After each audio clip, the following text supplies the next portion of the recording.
Hi guys, welcome to social post. నేను మీ Chanakya. PMS, portfolio management services. ఇందులో మెయిన్గా చాలామందికి కూడా ఒక అపోహ అనేది కూడా ఉంది. 2 కోట్లు ఉంటేనే పిఎంఎస్లో మనమైతే ఇన్వెస్ట్ చేయొచ్చు అని చెప్పేసి చాలామంది అనుకుంటూ ఉంటారు. అవునా, అది ఎంతవరకు నిజం? మరి దీని గురించి అయితే మనకి క్లియర్ డీటెయిల్గా చెప్పడానికి ఇప్పుడు మనతో పాటు కూడా వెల్తీ చక్రధర్ గారు ఉన్నారు. ఆయన happy registered mutual funds distributor. మరి ఆయనతో మాట్లాడదాం.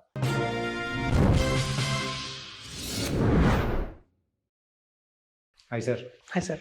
Sir, PMS, so last time మనం మాట్లాడుకున్నాము. సో ఒక్కొక్క దాని గురించి సపరేట్గా ఎస్ఐఎఫ్, పిఎంఎస్ అండ్ ఏఎఫ్ఎస్ దాని గురించి మనం మాట్లాడు. కానీ ఈ పిఎంఎస్ గురించి అందరిలో కూడా ఒక మైండ్ సెట్ మారిపోతుంది. ఏంటంటే 2 కోట్లు ఉంటేనే దానిలో ఇన్వెస్ట్ చేసుకోవచ్చు, మరి అంతకంటే తక్కువ వచ్చిందంటే అది దాంట్లో మనం చేయలేము అని చెప్పేసి అంటుంటారు. ఇది ఎంతవరకు నిజం? ఇది యాక్చువల్గా ఒక మిత్ అండి, అపోహ మాత్రమే. నేను చెప్తాను ఎందుకో. ఇప్పుడు చూడండి, మీరు అన్నట్టుగా పిఎంఎస్ అనగానే మీరు 50 lakhs పెట్టాలి. సో 50 lakhs మనం పెట్టాలి అంటే మన దగ్గర 2 కోట్లు ఉంటేనే ఆ కేపబిలిటీ వచ్చింది, మనకి పెట్టడానికి అర్హత వచ్చింది అనుకుంటారు. కానీ అది రాంగ్. అది యాక్చువల్ చూస్తే పిఎంఎస్ అనేది ఏదైతే ఉందో అది మనకి లాంగ్ బ్యాక్ 2002 నుంచి కూడా మార్కెట్లో ఉంది, 2000లో కూడా ఉంది. ఆ టైంలో మార్కెట్లో పిఎంఎస్ ఎంత అంటే మినిమం టికెట్ 5 lakhs మాత్రమే. ఓకే. సో ఆ రోజు కూడా 2010లో కూడా మేము చెప్పడం జరిగింది పిఎంఎస్లో చేయమని చెప్పి. కొంతమంది చేసిన వాళ్ళు ఉన్నారు ఆ రోజుల్లో. సో 2014 దాకా కూడా అవైలబిలిటీలో 5 lakhsతోనే ఉండేది పిఎంఎస్. 2014 నుంచి దాన్ని సెబీ 25 lakhs కింద మార్చేసింది అనమాట. సో అప్పటి నుంచి చాలామంది 25 lakhs అంటే పెద్ద అమౌంట్, ఇది మనతోని కాదు, ఇది మనం చేయలేకపోతాము, ఓన్లీ పెద్ద పెద్ద వాళ్ళే చేయాలి, హెచ్ఎన్ఎస్ చేయాలి అని టాక్ వచ్చింది. 2019 నుంచి మీరు చెప్పినట్టు మినిమంగా 50 lakhs కింద మళ్ళీ మార్చేసింది. సో ఎప్పుడైతే అందులో కార్పస్ బాగా పెరుగుతున్నాయి అంటే ఎక్కువ మంది జనాలు ఇన్వెస్ట్మెంట్ చేస్తున్నారు అన్నప్పుడు ప్రతి ఇయర్ అలా ప్రతి 5 yearsకి పెంచుకుంటూ వచ్చింది, దాని వాల్యూ పెంచుకుంటూ వచ్చింది. యాక్చువల్ చెప్తున్నానండి, మా దగ్గర వచ్చి చాలా మందికి కూడా మేము చెప్తుంటాము, మీ దగ్గర కనుక మ్యూచువల్ ఫండ్స్లో కానివ్వండి, లేకపోతే ఏదైనా ల్యాండ్ అమ్మారు 50 lakhs వచ్చాయి, మీరు అమాంతం ఆ 50 lakhsని పిఎంఎస్లో వేయమని చెప్తాం. ఎందుకంటే పిఎంఎస్లో ఫ్యాక్ట్ షీట్ అనేది ఒకటి ఉంటుంది. మనం జనరల్గా మ్యూచువల్ ఫండ్స్లో కూడా లేకపోతే పిఎంఎస్లో కూడా ఎక్కడ ఇన్వెస్ట్మెంట్ చేశారు అంటే మన దగ్గర 50 lakhs తీసుకున్నారు వాళ్ళు, కరెక్టే. ఆ 50 lakhsని వాళ్ళు ఎక్కడెక్కడ ఇన్వెస్ట్మెంట్ చేశారు, ఎలాంటి స్టాక్స్ కొన్నారు అని మనం చూసుకోవచ్చు. ఓకే. సో అందులో మనం ఒక ఫ్యాక్ట్ షీట్ తీసుకొని ఒక పిఎంఎస్ చూసామనుకోండి, అందులో ఉండేవి మళ్ళీ హెచ్డిఎఫ్సి బ్యాంకే. హెచ్డిఎఫ్సి బ్యాంకు, అలాగే ICICI bank, state bank of India, Coromandel, buyer అని పెస్టిసైడ్స్ కంపెనీ ఉంటుంది, కోక్ ఫోర్ కానీ ఒక సాఫ్ట్వేర్ కంపెనీ ఉంటుంది, అలాగే ఇన్ఫోసిస్, టీసీఎస్ అన్నీ మనకు తెలిసిన కంపెనీలే ఉంటాయి. అసలు ఈ కంపెనీ షేర్లు అందరూ కూడా బయట నార్మల్ పీపుల్ కొనుక్కుంటున్నారు. ఇప్పుడు హెచ్డిఎఫ్సి బ్యాంక్ షేర్ ప్రతి ఒక్క స్మాల్ ఆటో డ్రైవర్ దగ్గర కూడా వాళ్ళు ఒక హెచ్డిఎఫ్సి బ్యాంక్ షేర్ ఉంటుంది. సో కాబట్టి ఏంటంటే ఇందులో ఉన్న 40 స్టాక్స్ కనుక వాళ్ళు చూస్తే, వాళ్ళు కనుక వాళ్ళతో చూస్తే ఏంటి స్టాక్స్ అని, దానికి హెచ్ఎన్ ఎక్కర్లేదని కామన్ మ్యాన్ కూడా పెట్టచ్చు. ఎవరైతే 2 కోట్లు ఉంటేనే పెట్టాలి అనుకుంటున్నారో అది మిత్ అండి.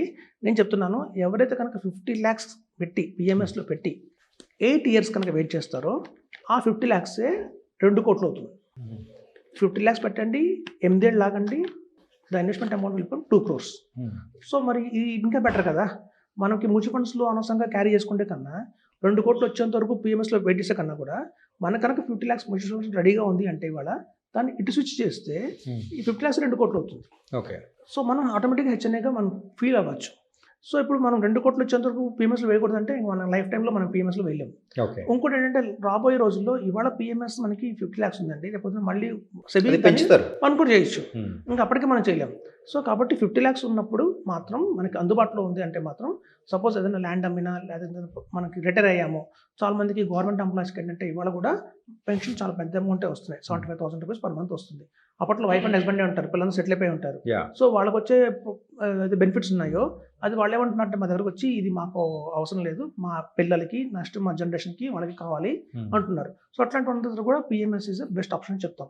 ఎందుకంటే పిఎంఎస్లో మనకి ఈ ఎస్టార్ట్ ఎందుకు వస్తుంది అంటే, మనకి మ్యూచువల్ ఫండ్స్లో చాలా మంది చేసే పెద్ద మిస్టేక్ చేసే పొరపాటు ఏంటంటే, అదే 50 lakhs మ్యూచువల్ ఫండ్స్లో పెట్టమంటే వాళ్ళు ఒక ఫండ్లో పెట్టరు, దాన్ని తీసుకెళ్ళి 20 fundsలో డివైడ్ చేస్తారు. 5 lakhs కింద మీరు ఒక్కొక్క ఫండ్లో మళ్ళీ మీకు 80 స్టాక్స్ ఉంటాయి అన్నమాట. సో మీరు అలా చూస్తే 400 స్టాక్లో పెట్టారు. మనం ఆల్మోస్ట్ ఇండియాలో ఉన్న అన్ని కంపెనీలు వాళ్ళు పెట్టినట్టే ఇండైరెక్ట్గా. వాళ్ళు తెలియట్లే ఆ విషయం.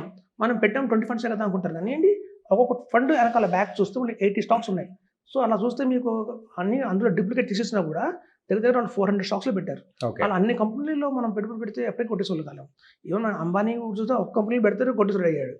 పోనీ అదాన్ని తీసుకుంటే ఒక 20 కంపెనీస్ ఉంటాయి ఆయనకి. అలా కనుక 25 కంపెనీస్లో పెట్టుకున్న వాళ్ళు కోటీశ్వరులు అవుతారు తప్ప 500 కంపెనీలో పెట్టుకున్నంత మాత్రం కోటీశ్వరులు అవ్వరు. కాబట్టి ఏంటంటే ఇది ఒక మిత్ అండి, ఒక ఇల్లాజికల్ ఇది. సో లో మిడిల్ ఇన్కమ్ గ్రూప్కి, మిడిల్ ఇన్కమ్ గ్రూప్కి మ్యూచువల్ ఫండ్స్ ఒక దేవుడి వరం చెప్పచ్చు ఆ కేటగిరీకి. అప్పర్ మిడిల్ ఇన్కమ్ ఎవరైతే ఉన్నారో ఒక 10 lakhs నేను బేర్ చేయగలుగుతాను అనుకున్న వాళ్ళందరూ కూడా SIP is the best option. మన దగ్గర కన్నా ఏదన్నా ఎప్పటి నుంచో పూల్ చేసుకుంటున్న అమౌంట్ కానివ్వండి, సేవింగ్స్లో ఉన్న అమౌంట్, లేదా ఫిక్స్డ్ డిపాజిట్లో ఉన్న అమౌంట్, లేదా ల్యాండ్ అమ్మితే వచ్చిన అమౌంట్, ఇట్లా కనుక మనకు కనుక 50 lakhs వచ్చింది అంటే మాత్రం అమాంతం PMSకి వెళ్ళిపోవచ్చని చెప్తున్నాను. సో PMSలో ఉన్న ఎక్స్ట్రా అడ్వాంటేజ్ ఏంటంటే వాళ్ళు చర్న్ చేస్తారు, ఎక్స్ట్రాగా ఎప్పటికప్పుడు స్టాక్స్ మారుస్తూ ఉంటారండి. అది మోస్ట్ ఇంపార్టెంట్. రిటర్న్స్ రావడానికి PMSలో ముఖ్య కారణం ఆ చర్నింగ్ వల్లే. అది కూడా చర్నింగ్ అంటే మొత్తం పోర్ట్ఫోలియోలో ఉన్న 30 స్టాక్స్ని అమ్మరండి.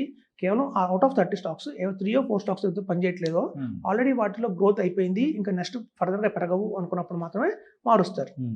మ్యూచువల్ ఫండ్స్లో పెద్ద డ్రాబ్యాక్ ఏంటంటే, మ్యూచువల్ ఫండ్స్లో సపోజ్ వాళ్ళు ఏం చేస్తారంటే, మ్యూచువల్ ఫండ్స్ వాళ్ళు HDFC బ్యాంక్ తీసుకుందామండి. HDFC బ్యాంక్లో ప్రతి ఒక్కరికి మీరు ఏదైనా ఫండ్ తీసుకోండి, బై డిఫాల్ట్ HDFC బ్యాంక్ అందులో ఉంటుంది. HDFC బ్యాంక్ ఉంటుంది, ICICI బ్యాంక్ ఉంటుంది. సో వాళ్ళందరికీ కూడా ఇవాళ దగ్గర వాల్యూమ్ ఆఫ్ సైజ్ ఎక్కువ అవటం వల్ల మ్యూచువల్ ఫండ్స్లో ఒక్కొక్క పర్టికులర్ ఫండ్ తీసుకుంటే మీకు 10,000 కోట్లు 20,000 కోట్లు ఉన్నాయి.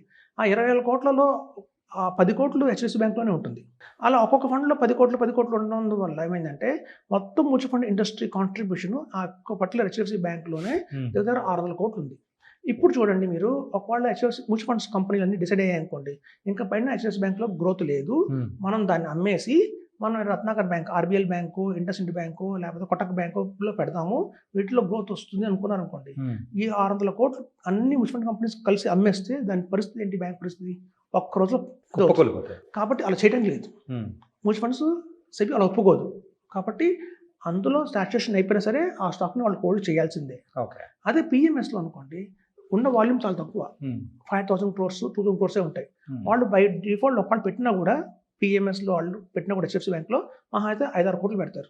సో 5-6 కోట్లు అమ్మినందువల్ల ఆ ఇంపాక్ట్ ఆ బ్యాంక్ మీద ఉండదు. సో మీరు కాబట్టి ప్రతి ఒక్కరికి నేను చెప్పేది ఏంటంటే, అవేర్నెస్ తెచ్చుకోండి, ముందు ప్రామినెంట్గా తెలుసుకోండి, సబ్జెక్ట్ మీద కమాండ్ సంపాదించండి, అప్పుడు మీకు తెలుస్తుంది ఎక్కడ ఇన్వెస్ట్మెంట్ చేయాలి అని. బ్లైండ్గా ఇన్వెస్ట్మెంట్ చేస్తే మాత్రం రిటర్న్స్ రావండి.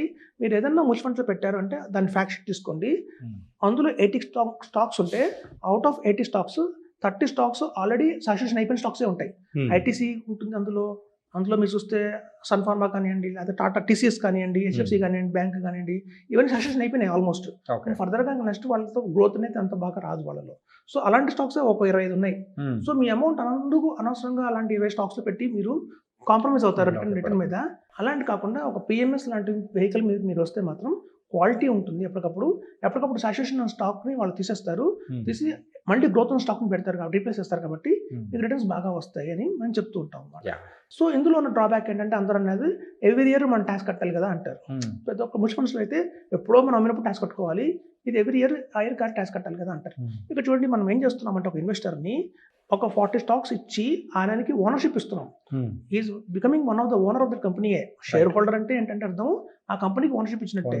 సో మనం ఎప్పుడైతే వ్యాపారం చేస్తామో, వ్యాపారం చేసినప్పుడు ఏ ఇయర్కి రిటర్న్ ఫైల్ చేయాలి. లేదు నేను 10 ఏళ్ళు వ్యాపారం చేసి 11 ఏళ్ళు కడతానంటే గవర్నమెంట్ ఒప్పుకోదు కదా. సో కాబట్టి ఇది అట్లాంటిదేనండి. సో మీరు ఫీల్ అవ్వాలి, ప్రౌడ్గా ఫీల్ అవ్వాలి, మీరు బిజినెస్ చేస్తున్నాను, జాబ్తో పాటు నేను కూడా బిజినెస్ చేస్తున్నాను. ఎవరైతే PMSలో ఇన్వెస్ట్మెంట్ చేస్తున్నారో వాళ్ళందరూ అలాంటి ఫీలింగ్ రావాలంటే, నేను ఒక డాక్టర్ని, but at the same time నేను ఒక బిజినెస్ కూడా చేసుకుంటున్నాను అన్న థాట్ వాళ్ళలో వచ్చినప్పుడే వాళ్ళు కోటీశ్వరులు అవుతారండి. అందుకని ఇలాంటివన్నీ ఎక్స్ట్రా ట్యాక్స్ ఎక్కువ కట్టాల్సి వస్తుంది, ఓన్లీ HNI అయితేనే పెట్టాల్సి వస్తుంది, ఎట్లాంటి మైండ్లో పెట్టుకుంటే మాత్రం వాళ్ళు ఎప్పటికీ కోటీశ్వరులు అవ్వలేదని చెప్తున్నాను. Okay, nice sir. అంటే PMS గురించి అయితే ప్రజెంట్ ఉన్న అపోహలను కూడా మీరైతే తెచ్చేశారు. So thank you so much sir. Thanks అండి.